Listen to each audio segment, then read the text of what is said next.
So the last time you were on was about a month ago, so March 13th. The NHL deadline just concluded. They traded Jake Gensel. All hope was lost, and we were talking about what couldn't they have gotten more for Jake? Um, all these scenarios, and it looked hopeless. And they looked horrible. They played horrible. And then all of a sudden, these last 13 games, they completely changed how they play, and they're practically undefeated. What happened in these last 13 games to spark them like this? Sidney Crosby. I think that he went through a little bit of a mourning period for about two games, maybe more than two games. That 6-0 game to the Capitals, the day that they traded Gensel, and then maybe a couple games after that. But I think he just woke up about a month ago and said, "I'm Sidney Crosby. I'm not letting my team go out like this." And he's got 23 points in his last 12 games. Uh, he's 36 years old. You know, he's 40 goals and 50 assists, more than 40 goals and more than 50 assists. That's only the second time in his career he's ever done that, where he has more than 40 goals and more than 50 assists. The only other time was the 09-10 season. So, I mean, obviously everybody's playing well. Nadalkovich certainly had a huge hand in this, winning streak, this point streak. Michael Bunting has been a great addition to this team. Of course, he's not Jake Gensel, but he certainly filled a role that the Penguins were sorely missing basically since Patrick Hornquist left. Um, Drew O'Connor's been great. Rust, I think they finally found good pairings by default with Ryan Graves getting hurt. I think P.O. Joseph and Letang are great together. And that they have a solid bottom pair now with St. Ivany and Shea. I mean, if by some miracle they get into the playoffs, I'd be a little concerned with two rookies on my bottom pair, but that's something you deal with if it happens. I, I, to me, it just defies explanation, defies belief. I mean, they played a certain way for about 68 games, and we were so frustrated. And I mean, it's the frustration spilled out into them probably not making the playoffs. I don't know. I just don't. For one thing, it almost seemed like addition by subtraction, and I'm talking about Graves and Tristan Jarry, and that's kind of scary. But how is it? How is Nedeljkovic so good? It seems like, I mean, they put him out every single game. That's what they think of Ned, and that's what they think of Jari. How is he just playing way above what he's supposed to, or is this what he is? I think Nadalkovich, and I don't remember if it was on your show or another show that I was on earlier this season. I said, I think Nadalkovich is actually the more talented goalie. I mean, when you look at Nadalkovich, he was in the running for rookie of the year in his rookie season. He had some setbacks and, didn't stick with Detroit, didn't stick with Carolina, but I mean, he's still a relatively young guy, and I think that he is very talented and could be a number one goalie. Um, I mean, even a number one goalie though is not going to start 12 games in a row. Eventually, you're going to get worn out, and I think that's what happened in that Boston game. Um, I think he looked okay last night against Nashville. It's hard to say he should have stopped the Forsberg goal. He was a little bit off his angle, but I mean, that was a heck of a. I think he has something like 48 goals or something now. I and like you just alluded to, okay, you've started Nadalkovich in 12 straight games now. How do you go back to Jari now next season? I think that Jari's time here is done now. I think I think that Cal Dubas is going to see what he can get for him in the offseason, whatever that might be, and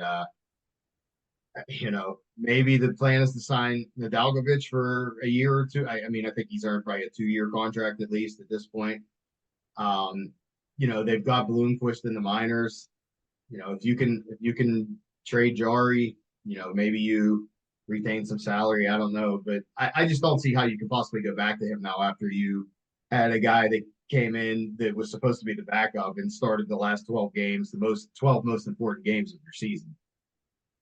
You bet. Yeah. I mean, there's no bigger slap in the face than, this guy is gassed. He has nothing. He can barely move, and we still want him over you. I think that just in the most important games of the season, I think that just speaks volumes. And you know, we with all the moves last off season, the one I was most upset about was re-signing Jari. Jari has done nothing throughout his entire career to warrant a long-term contract. Yes, he's talented, but when it comes to games that count, he absolutely was horrible in the playoffs. Every time he played in the playoffs, the one series, I think it was against the Islanders, he just gave away. Um, he can't be counted on, and for some reason they gave him a long-term deal. Yeah, there's no way. There's no way he could come back. So I we'll mean, I think see. the only reason that he got the long-term deal was there was literally nobody else available. I mean, I think Dubas went out and got the best goalie on the market that was available in Nadalkovich. And, then he looked around the league and was like, there's no one else out there that I could sign that would be any better than Jari. So I'm just going to sign him and hope that, he really starts to prove himself, which he did for about 20 games. He played really well for about 20 games. And then he turned into the Jari that we've seen for the past, what, 3 or 4 seasons now. Yeah. Yeah. So we are recording this on Tuesday night. It's almost 7:30. The Red Wings are playing the Canadians right now, and the Flyers are playing the Capitals, and the Penguins need both of them to lose, right? Even if they get a loser point, that's okay. It's Correct. just they cannot win. No win in regulation for Detroit or Washington.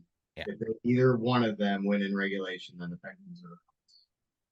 Yeah, I've seen the Penguins have a 14% chance of doing this. And as we talked about before the recording, it would be very funny if the Red Wings lost and the Capitals lost, and then the Penguins lost to the Islanders the next night. That would be hilarious and not surprising at all given their history. Given their history with the Islanders, wouldn't put it past them.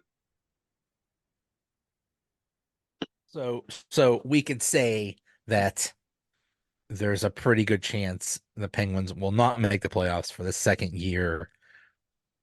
What I've heard so many factors as to why they are where they are, but what do you think was the biggest reason they're not making the playoffs? The power I play? say, well, there's a lot of factors, but I'll choose that one. Not only are they 31st out of 32 teams in power play percentage, they rank last in the league in power play zone entry, and they have given up the most shorthanded goals in the league at 12. So not only are they not scoring on the power play, they can't even enter the zone on the power play, and they're giving up shorthanded goals on the power play.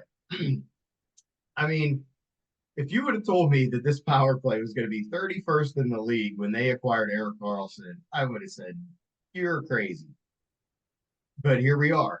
I mean, their power play now, it has looked better in the past like 3 or 4 games. They actually scored a power play goal last night, but it's it's to the point. It got to the point where it was like, just get through this power play without giving up a shorthanded goal. Like it wasn't even like, let's hope that they set this up and get good chances. It was more like, just don't give up a shorthanded goal. Get through these 2 minutes. And I mean, that is absurd when you have a power play that has Sidney Crosby, Evgeny Malkin, either Chris Letang or Erik Karlsson. And it earlier in the season, Jake Gensel was. It's how does this power play not score? If it was just average, they'd be well situated in a playoff spot right now. It's unbelievable. It is unbelievable. That was the most frustrating thing about this season is it's been bad all year. Like historically, horrifically bad. And basically nothing changed. They didn't change their tactics. They didn't change the personnel. They didn't change anything. And it's just so frustrating. They're just, I don't know, their stubbornness is just maddening. It is. The only thing that has changed on the power play recently is that Michael Bunting is planting himself in front of the net. And that's why the power play looks a little bit better right now. They're using him in like a bumper position. They're getting him in front of the net. And even though that goal got called off last night, he was right where he needed to be. I mean, he was right in the face of the goaltender, and he kept on going back there. And that's what they need on that power play. Just real quick, the other thing is never changing the way they play, regardless if they're winning by 2 goals, losing by 2 goals, never protecting a lead. That I don't know how many 2 goal, 3 goal, even 4 goal Or leads goal. flew to Colorado. If they would have just changed their mentality, even with 10 minutes left in the third period. I'm not saying to just lock it down for the whole third period, but you got a 2 goal lead with 10 minutes left. You have to change the style in which you're playing. I mean, that goal the other night that they gave up to Detroit, where Erik Karlsson is pinching on the play off the faceoff with like 5 minutes left in the game, and Detroit goes down. Sidney Crosby's trying to get back to cover for Karlsson, didn't manage to do it. I mean, what are you thinking there? What are you thinking? And we've seen it with Letang. Letang gave up a goal, got pickpocketed in that game, and essentially was responsible for a goal. It's mind boggling that these guys, these veteran guys, just think of the experience on this team. Can't figure out a way to protect a 2 goal, 3 goal, and in that one instance, a 4 goal lead. It just it, and like I don't does it come down to coaching? I mean, you would think that these guys would know better that you start protecting a lead when you're running out of time in the game, you know? But I don't know. It was mind-boggling. It's just unbelievable. And it happened so many times. It was almost a given. Even with a 2 goal lead in the third period, they gave up a 2 goal lead to Columbus. Yeah. Uh, it was just ridiculous. And yeah, they did not change anything. Here's a crazy idea. Pinch less. Still Yeah. be aggressive, but just not, just do it less. It's just unbelievable. And they never learned. And that was they're just that's just that was the theme all season. We're stubborn and we're not changing how we're doing things. So just deal with it. And Yeah. now this is, now they're in this situation. Okay, fine. They made this bed. They're gonna have to lie in it. Yeah. I mean, I put out a tweet last night and it was hard for me to narrow it down to five. The top five blown games this season. And I'm looking at all the results and I'm going, I don't know, should that be a top five? I mean, there were like 11 games that I could pick from Right, where right. blew a lead.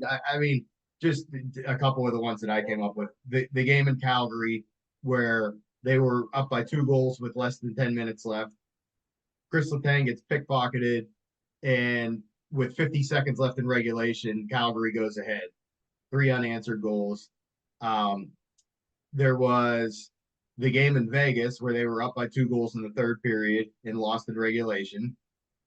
Um, there was opening night.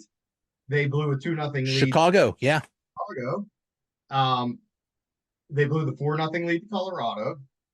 And we can't forget about the shorthanded game-winning goal that they gave up against Anaheim very late in the third period when they were on a 5-on-3.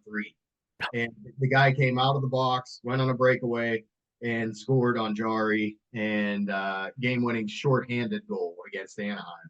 And then, of course, the blown lead to Columbus where they lost in overtime. So think about that. The blown lead to the non-playoff teams, Columbus, Chicago, and Anaheim. And then they had that clunker of a game against Arizona where they put the puck in their own net. Yeah. All Yeah. non-playoff. If only in some of those blown leads, they could have just taken it to overtime. Yeah. They would be in the playoffs. It's insane. It's insane. And this team has so much talent, and they're probably going to miss the playoffs. Yeah. Another one that really looms large is they had a game against the Capitals at home, and they let the Capitals get out to a 4-0 lead in the first period. Uh, they fought back, but they ended up losing 4-3. You know, get a point out of that game. You're not worried about the Capitals winning or losing tonight. You get a point out of that. You don't give Detroit the point last Thursday. You're not worried about them winning tonight. We have breaking news. I think I know what you're going to say. The Canadians have scored. It is 1-0 Canadians in the first period. See that. Oh, I don't trust them with the lead, just like the Penguins. Well, last night Montreal had like what, a 4-1 lead or something like that. 4-1 And lead. then they were possessed by the ghost of Chris Letang and Erik Karlsson, and they gave up that up and that lost in overtime. Yep. Yeah, I mean, uh, I'm never rooting for the Flyers to ever win, but I am rooting for the Capitals to lose, and I'll just leave it at that. Um, was getting Erik Karlsson a mistake? I'm still going to say no because they still got rid of all of those bad salaries, all those bad contracts in getting him. And like this is going to sound terrible, but I don't think he could be any worse than he was this season. And that's a shame too, because the first like 20 games of the season, I was like impressed by how well he was playing defense. There was about a 20 game stretch where I was like, hey, he's not nearly as bad on defense as I thought he would be. And then I don't know what happened after that, but he turned into Sergei Gonchar in his first year, if you remember that. I mean, that was a train wreck too. So, maybe he'll get better. Maybe a whole season playing just with Pedersen, like if they keep these pairings together, maybe that'll create some sort of synergy. But just his decision making, and I mean, maybe it says something that I think he's only been in the playoffs like 6 times in his career, maybe 7. Uh, Maybe that says something about him. I don't know, but I mean, he played his 1,000th game the other night. I think he's made 1,000 bad decisions just this season. Pretty much. Pretty much. Yeah. Yeah. In theory, having an offensive defenseman that doesn't play defense in Karlsson and Chris Letang eating up most of your minutes was maybe not the best idea, but Yeah, I mean, like I said, that's what happened. it's still, you have to consider they got rid of all those bad contracts. Of course, they're giving up their first round pick this year, but I mean, it's going to be pick 16, 17, whatever. It's not going to be a great pick anyway. So Yeah. Yeah.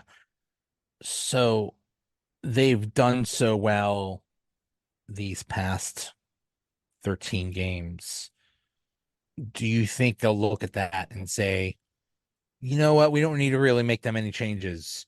Let's just, let's just keep everybody and hope we get better next year because we finally figured it out. no, I think Dubas realizes what this team actually is. I think that he's going to try to move Raquel. I think he's going to try to move Riley Smith. I don't think that he's going to be able to move Ryan Graves, but I think he would like to. I think he's going to try to move Jarry. Um, they got to get younger guys in here, and you know they'll probably have some open spaces. Jeff Carter's I'm most likely going to retire, I would think. Though honestly, like for what he is, fourth line center, I thought Carter had a pretty effective season. He had like 10 goals. I mean, he only has two less goals than Raquel. You know, he has you know Riley Smith, Jeff Carter, and Ricardo Raquel pretty much have the same amount of goals, which is crazy when you think about it. But he'll most likely retire. I think Benstrom is a good bottom six guy. Maybe Jaeger comes up here. You got to infuse this lineup with youth. I mean, I love what Shea and St. Ivany are doing right now. They're just kind of steady third D pairing guys. Maybe you bring Bloomquist up and re-sign Nadalkovich and kind of integrate him into the lineup that way. I mean, this is a stretch, but maybe you sign Marc-Andre Fleury for a year to back up Ned if he signs here again. If Fleury even wants to play again, who knows? But yeah, I don't think Dubas is going to be like, well, we did good towards the end of the season there. I think we'll just keep everything status quo. I think he knows that he's got to get rid of some of these dead weight contracts. I mean, Riley Smith, what a dis. Raquel just, he had that great first season here, and then they signed him that long-term deal, and he's never been as effective as he was in that first year. Um, so if he can find takers for those guys, and honestly, I think what he's going to try to do is just stockpile draft picks, second round picks, third round picks, fourth round picks. Stockpile the draft picks, see what you can get. They might not be all in this year's draft; they might be future draft picks, but and then root for Carolina to win the Stanley Cup. So they inherit a first round pick by doing that too. So we'll see what happens, but no, I think that there are going to be some pretty significant changes. Dubas has said many times we need to get younger. So I think he has seen the light that, yeah, I mean, because I believe right now that the Penguins are the oldest team in the league. I think he has figured out, and hey, he's been at this for less than a year. Well, and all of those moves he made last year, we loved them. We loved all of them. On paper, Graves would be great, and getting Riley Smith and all those moves he made, they on paper they sound great. So I mean, you really can't blame him. It just didn't work out. Yeah, I mean, if you want to criticize some of his moves, you also have to give him credit for some of the moves. Signing Nadalkovich, I mean, he's been the backstop for all these wins. Lars Eller was a great pickup. I think he's been a really solid guy in that third line. Matt Nieto, he got hurt. Who knows? He could have been a stabilizing person on that bottom six. Uh, he signed a bunch of guys that have come up from Wilkes-Barre. Like I know they're not contributing, but it added the depth in the organization. He re-signs a Hornet. He's been up and down with the Penguins. Earlier in the season, it was Hinostroza. They're not guys that are like contributing like John Gruden. He signed these guys for depth in the organization, and they did come up and contribute at different points during the season. So, like I said, for there's definitely moves that you criticize him for, but how could he have possibly known that Riley Smith was going to be this bad? I mean, I watch a lot of Vegas Golden Knights games. I have a best friend that lives out in Vegas. I go out there. I go to Vegas Golden Knights game. I watched probably 50 Golden Knights games last year. Riley Smith was on the score sheet every night, not goals and assists, block shots, penalty killing. Of course, he contributed with goals too. He was a solid player for the Golden Knights the last 3-4 seasons. And when they acquired him, I'm thinking he's going to be a great addition to this lineup. And he's been so disappointing. It's like he doesn't care. That's what it looks like. Looks like his heart is still in Las Vegas. Oh my goodness, buddy. That's a shame. You changed. It's not that bad here. We put fries in our sandwiches and our salads. It's not that bad here, man. Like you're getting We have a casino. Go to the Rivers Casino. Yeah.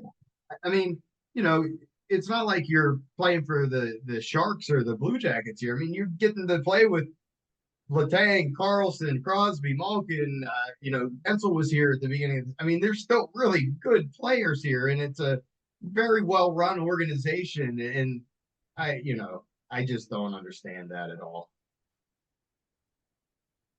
He must have left some money in those slot machines or something like that in Vegas. He was really missing that big payday. I don't know. Yeah, because he was traded here. He wasn't, it wasn't his choice to come here, but dude, I almost expected them to trade him back to Vegas in the at the trade deadline. And they probably would have if it was a better market, but we'll see. So as of right now, the Canadians are still winning and the Capitals and Flyers are tied. So good results for now. We'll see. What do you think of what team do you think is going to go far in the playoffs? My dark horse is Winnipeg. I think that the Jets are coming on at the right time. They beat Colorado 7-0 the other night in a game that Colorado needed to win for playoff positioning. I think that they have the best goaltender in Hellebuck, and I think they have a sneaky deep lineup. Uh, they've been up and down throughout the course of the season, but I think Winnipeg's going to be a tough out in the West. In the East, I think Carolina's the best team. I know they didn't finish with the top record, but that addition of Gensel is really kind of propelled them. I mean, they're scoring goals. They're in the system that they play under Brindamore. They're going to be tough. That my only concern with them is goaltending. They're like not even really sure who their number one goalie is going into the playoffs, so that's a little scary, I would say. But I think Carolina's the best team in the East. If you had to make me pick the top team in the West, I would probably say Dallas. But again, I wouldn't be shocked at all if it was Winnipeg that came Hey, Hellebuck. Hellebuck almost won me a fantasy hockey championships. I know he's good. But yeah, that Western Conference is stacked. Dallas, Winnipeg, and Colorado in the Central, and Vancouver, Edmonton, and LA in the Pacific, and then Nashville, who's been hot like crazy in Vegas. That is a stacked conference. So yeah, this is going to be very interesting. Yeah, think about that. Uh, The eighth seed is the defending Stanley Cup champion. yeah. Yeah. I just know I don't know what will happen in the East, but I know Toronto won't do anything like They'll usual. be out in the first round. We could all bet on that. They are truly the Dallas Cowboys of hockey. Um, remember when Jake Ensel was in the playoffs? He was a playoff beast, and I imagine that's what he's going to do this time. So that's going to be real exciting to see. And I think that's a very favorable matchup for Carolina getting the Islanders. I think that they'll probably dispose of the Islanders in 5 games. I think that's a really good matchup for them. If the Penguins do make the playoffs, they'll probably play the Rangers. They Do would you play. think they would stand a chance against the Rangers? I actually do. Like, I think if the Penguins had the Hurricanes, they would get swept in 3 games. But I Does actually, not show up to game four. yeah, exactly. I think the Penguins match up pretty well with the Rangers. They always play them tough. They did have one blowout loss to the Rangers this year, but I mean they beat them a couple weeks ago. Um, I think they match up well against them. I think it would probably go 6 games. I think they would lose, but I think that they would stretch them out to 6, maybe even 7 games. I think that it's not as bad a matchup for them as Carolina would be, or the Florida Panthers would probably sweep them too. It would be entertaining as heck. All those thugs on the Rangers, Shesterkin. I remember when they played the Rangers and the Penguins played in the playoffs a few years ago. I was in the arena, we were cheering on Igor. Uh, it would just be entertaining. Playoff hockey is so much fun. It would be great if the Penguins were in it, but it's just to me, it's just the best time of the year. It's just you have 2 months of intense hockey. It's awesome. Yeah, it's even if the Penguins don't get in, I still enjoy watching it. It's just like a different. level of hockey. And obviously we all want the Penguins to get in. It's good for the city. It's good for, revenue generation for the franchise. But I mean, we're 1-1 now, Detroit, Montreal. Um, but the Penguins need a lot of help here, and they have nobody to blame but themselves. Playoffs for all of the blown games that we talked about earlier. Really, it really is. It really is just self-inflicted wounds for sure. Um, where can people find you and follow you and get more of your work? Yeah, you can find me on Twitter at PGHVC. And if you want to read more of the Fischler Report, which is named after Stan Fischler, you could just Google Fischler Report, and you can find it that way. That's the easiest way to do it. Just Google it. Uh, it's part of the hockey news, but kind of its own separate entity, so it's easier to just Google it and find it that way. Yep. Yep. All right. All right. We'll be scoreboard watching all night. Hey, thanks for coming on. All right, anytime. Hey, I'll see you.